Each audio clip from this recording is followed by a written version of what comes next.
দেশটা আমার, এটা অন্য কারো নয়। এই দেশটাকে গড়ে তোলার দায়িত্ব আমাদের। আমি এখন ভিন্ন জগতে বাস করি, আমার জগৎটা এখন রাজনীতির। আজকে আমাদের একটা নতুন করে একটা সুযোগ সৃষ্টি হয়েছে ছাত্র জনতার অভ্যুত্থানের মধ্যে দিয়ে।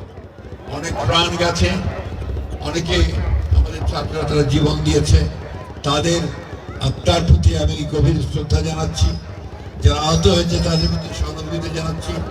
এবং এই যে আমাদেরকে একটা নতুন সুযোগ সৃষ্টি করে দেওয়া হয়েছে একটা গণতান্ত্রিক একটা পরিবেশ সৃষ্টি করবার জন্য, গণতান্ত্রিক রাষ্ট্র গঠন করবার জন্য, এবং সবাই ঐক্যবদ্ধভাবে বাংলাদেশকে নতুন করে গড়ে তুলবার জন্য যে পরিবেশটি নতুন করে সৃষ্টি করা হয়েছে সেজন্য নিশ্চয়ই নিঃসন্দেহে আমরা তাদেরকে ধন্যবাদ এবং কৃতজ্ঞতা জানাবো।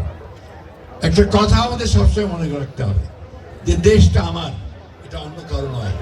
এই দেশটাকে গড়ে তোলার দায়িত্ব আমাদের। গত 15 বছরে এই দেশের প্রতিটি প্রতিষ্ঠানকে ধ্বংস করা হয়েছে, তো এখন সময় এসেছে এটাকে নতুন করে আবার গড়ে তুলবার।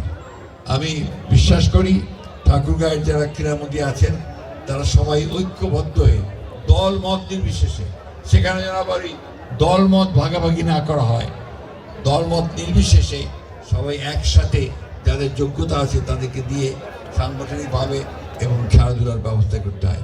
আমি এখন ভিন্ন জগতে বাস করি, আমার জগৎটা এখন রাজনীতির।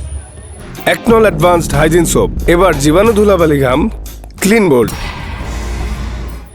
কিন্তু আমি খেলার মধ্যে রাজনীতি আনার পক্ষে কোনো নই।